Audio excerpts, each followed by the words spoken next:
So I thought I'd do a vlog because I know you must be missing the lampshade, right? Let's bring that down a bit. There you go.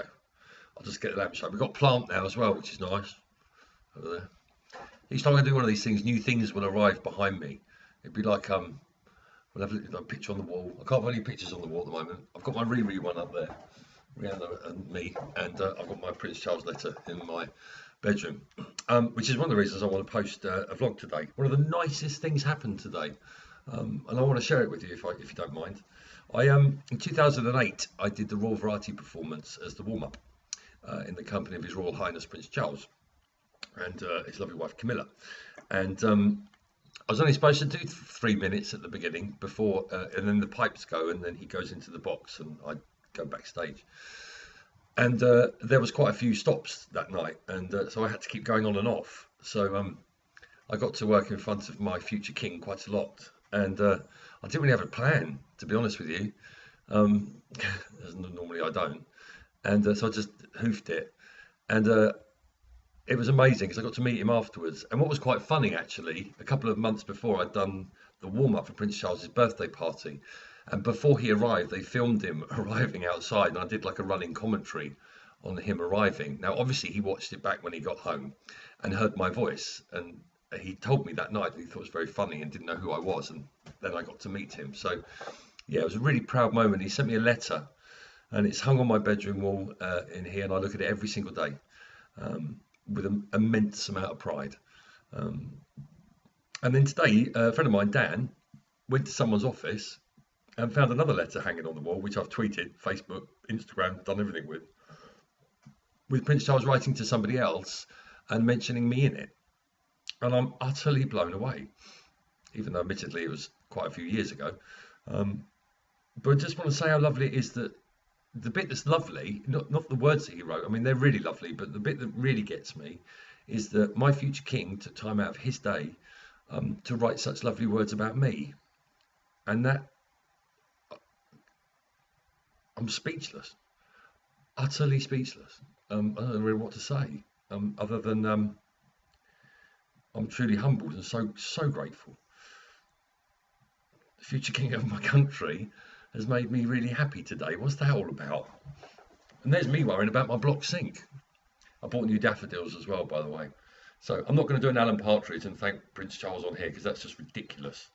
But if you are watching, sir, you really truly have made my day, and you make my you make my every day when I read your letter. So thank you. What else is going on? I saw the Elton John thing with the boycotting Dolce and Gabbana. Jane Sharp did a very funny tweet around that, by the way. Do you know what I love about? Well, I love firstly that Elton John stood up and said something.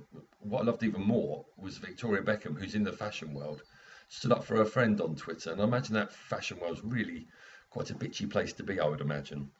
I can only think what it's like. But for her to come out and stand up for her friend as well, I love that. I love that loyalty. I just thought it was a brilliant tweet, so that's why I retweeted it. I thought it was really, really good. Yeah, my sink's unblocked. I've tried defrosting my freezer because I think it was that time of year, and so I just opened the door, but nothing seems to be defrosting. I don't quite know how I do that. Do I have to turn it off, or do you leave it on? These are the questions I'm asking myself now.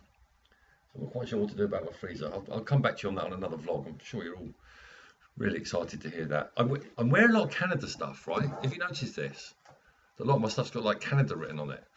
I love Canada. I married a Canadian, and I've got a beautiful niece and sister-in-law and brother-in-law, and I wear a lot of Canada stuff because we used to go there a lot. And my favourite shop is Roots. When I go there, so I always buy something from Roots. So I got a lot of Canada stuff. And my baseball hats are American, but my tops are Canadian. So I sort of throw that out there. It's just why you were wondering why I'm always wearing something with Canada on. But it's a great country as well. We do good beer. Yeah, so that's all. Just wanted to mention those things really, and of course it all kicked off on X Factor in New Zealand. I watched that on the news this morning. I thought it was awful the way the woman, whoever she is, I don't even know who she is, spoke to and treated that young lad on the stage was just appalling, and rightly so. They've been fired. I know Simon. I don't speak for him, but I know he doesn't stand for behaviour like that, and I've seen him pull people up on it before. He's a man with many manners, and I'm sure that would have angered him, as it did me watching it, to be honest with you. I just thought it was horrible. What I want to point out is what I thought was great, if you look at the clip, is how well the young man handled it. And he should be very proud of himself, the way he stood there and just held it together, because I don't know if I could have done it if someone had spoken to me in that manner. So all power to you, my friend. All power to you. I've been in a position like that, actually, many years ago, when I did the Big Talent show. And it wasn't the greatest gig of my life. And I got blasted by Gary Bushell. And it is horrible, especially when you're standing in front of TV cameras and doing it. And that's probably why I got a bit of sympathy, actually, when I see our acts come on. I know what the feeling's like to stand there. I know that experience. It's not great. But then, if you enter a talent show, you should expect constructive criticism. But that what they did was just horrible. I mean, horrible, whoever they are. And then, and she then went on and tweeted this woman. Oh, I don't know. Who cares? They're gone. And good luck to that lad in the competition. That's about it. That's the end of my vlog, really. I hope you've had a lovely day today. I really have had a lovely one, actually. And Roxy's can come around soon. And Liverpool playing tonight. Big game at Swansea. Huge game. Come on, Brendan, Stevie G, the boys could do with a win here. We're chasing Man United. I have a little bet with a couple of guys, Tim Dean and Ian Highland, that every year. So last year Liverpool finished above United, and they had to take me for dinner.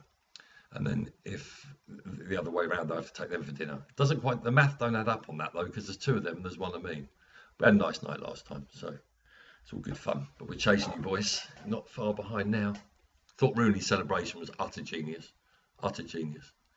So I worry about those celebrations. I'd be the sort of bloke who celebrated and broke something, so I'm never going skiing. If I went skiing, I'd hurt myself. There's no question about it. I would absolutely hurt myself. Did Zumba the other night with Lorraine and Max Zumba Queen, which was brilliant, and I hurt my finger on the wall. I was dancing and I went like that and hurt my finger.